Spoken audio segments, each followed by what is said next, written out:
Hi friends, welcome to Samaiyal Thiruvizha. இன்னைக்கு Samaiyal Thiruvizha சேனல்ல ரொம்ப ஹெல்த்தான கம்பு லட்டு எப்படி செய்யலாம்ங்கறத பார்க்கலாம். அதுக்கு நல்லா க்ளீன் பண்ண கம்பா எடுத்துக்கோங்க. அப்படி இல்லனா நல்லா அத சலிச்சி க்ளீன் பண்ணி வெச்சுக்கோங்க. இன்னைக்கு நான் 1/4 கிலோ கம்பு எடுத்துர்க்கேன். அப்புறம் 1/4 கிலோ வெல்லம். வெல்லத்துக்கு பதிலா நீங்க கருப்பட்டி அப்படி இல்லனா நாட்டு சக்கரை கூட பயன்படுத்தலாம். நெய் 2 டேபிள் ஸ்பூன். அப்புறம் முந்திரி பருப்பு ஒரு 10 போல எடுத்து அத சின்ன சின்னதா கட் பண்ணி வச்சிருக்கேன். ஃபைனலா லட்ட கோட் பண்றதுக்கு வெள்ளை எள்ளு 1 டேபிள் ஸ்பூன் எடுத்துக்கிறேன். அப்புறம் ஏலக்காய் பவுடர் 1 டீஸ்பூன் எடுத்துக்கோங்க. நான் இதல காமிக்க மறந்துட்டேன். சோ இவ்வளவுதாங்க இதுக்கு தேவையான பொருட்கள். இத சீக்கிரமா செஞ்சிரலாம்.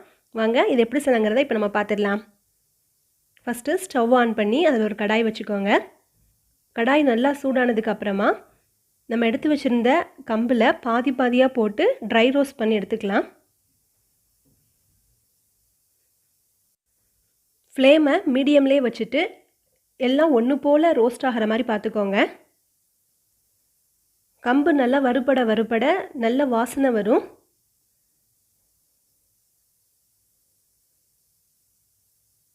இப்ப பாருங்க நல்லா வறுபட்டுருச்சு. கலரும் நல்லா மாறிருச்சு. இப்போ இத ஒரு பிளேட்ல ட்ரான்ஸ்ஃபர் பண்ணிட்டு மீதி இருக்கிற கம்பையும் இதே கடாயில நல்லா ரோஸ்ட் பண்ணி எடுத்துக்கலாம்.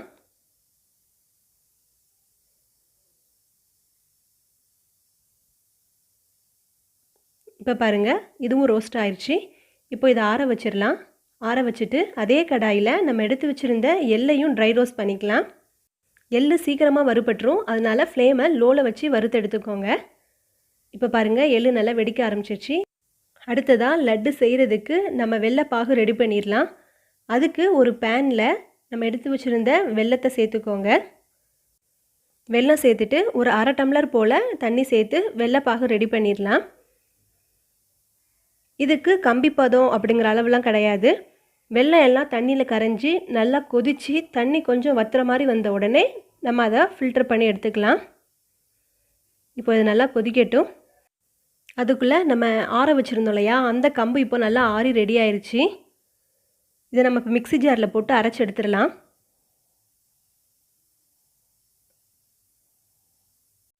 கம்பு ஈஸியா அரைப்படாது. அதனால ஒரு 4-5 தடவை நல்லா மிக்ஸில போட்டு ஃபைன் பவுடரா ஆக்கிக்கோங்க. இப்ப பாருங்க தொட்டு பாக்கும்போது நல்லா சாஃப்ட்டா இருக்கும். நம்ம இத இப்படியே சேக்க கூடாது. இத ஒரு தடவை சலிச்சிரலாம் நம்ம. அதுக்கு ஒரு பவுல்ல மேல சல்லடை வச்சு நம்ம அரைச்சு வச்சிருந்த மாவுல பாதி பாதியா எடுத்து சலிச்சுக்கோங்க. நம்ம இப்படி சலிச்சி லட்டு பிடிச்சோம் அப்படினா ரொம்ப சாஃப்ட்டா இருக்கும் சாப்பிடும்போது.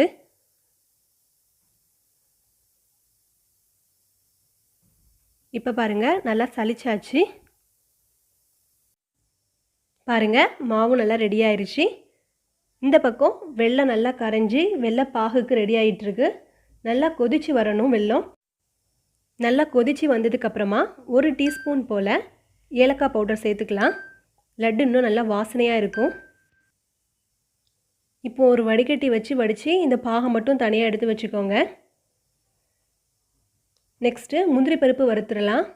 அதுக்கு 1 டேபிள் ஸ்பூன் போல நெய் சேர்த்துக்கோங்க. நெய் நல்லா சூடானதுக்கு அப்புறமா நம்ம எடுத்து வச்சிருந்த முந்திரி பருப்பை போட்டு நல்லா ஃப்ரை பண்ணி எடுத்துக்கோங்க. அவ்வளவுதாங்க எல்லாம் ரெடி ஆயிருச்சு. இப்போ நம்ம உருண்டை பிடிக்க ஸ்டார்ட் பண்ணிரலாம். அதுக்கு நம்ம வறுத்து வச்சிருந்த முந்திரி பருப்பு அந்த நெய்யோட சேர்த்து இந்த மாவுல கலந்து விட்டுக்கோங்க. அப்புறம் நம்ம ட்ரை ரோஸ்ட் பண்ணி வச்சிருந்தோம்லையா எள்ளு அதுல பாதி மட்டும் இதல சேர்த்துக்கோங்க. சேர்த்துட்டு நல்லா ஒரு தடவை mix பண்ணி விட்டுக்கோங்க.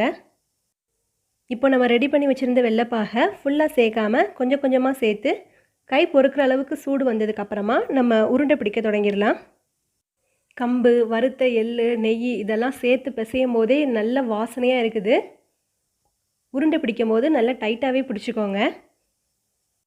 இதே மாதிரி இன்னும் கொஞ்சம் பாகு சேர்த்து உருண்டை பிடிச்சிரலாம். இப்போ இந்த லட்டுவை இன்னும் கொஞ்சம் ஸ்பெஷல் ஆக்குறதுக்கு நம்ம வறுத்து வச்சிருந்த மிச்ச எள்ளு இருக்குலையா அதுல கோட் பண்ணி எடுத்துக்கோங்க. அவ்வளவுதாங்க ஹெல்தியான கம்பு லட்டு இப்போ ரெடி ஆயிருச்சு. பாருங்க பார்க்கிறதுக்கு இது எவ்வளவு அட்ராக்டிவா இருக்குன்னு. ஸோ கிட்ஸுக்கு மட்டும் இல்லை எல்லாத்துக்குமே ரொம்ப பிடிக்கும். ஸோ இது டிஃப்ரெண்ட்டாகவும் இருக்கும். நீங்கள் கண்டிப்பாக வீட்டில் ட்ரை பண்ணி பார்த்துட்டு எப்படி இருந்ததுன்னு கமெண்ட் செக்ஷனில் சொல்லுங்கள்.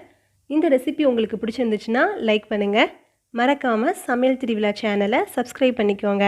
தேங்க்யூ.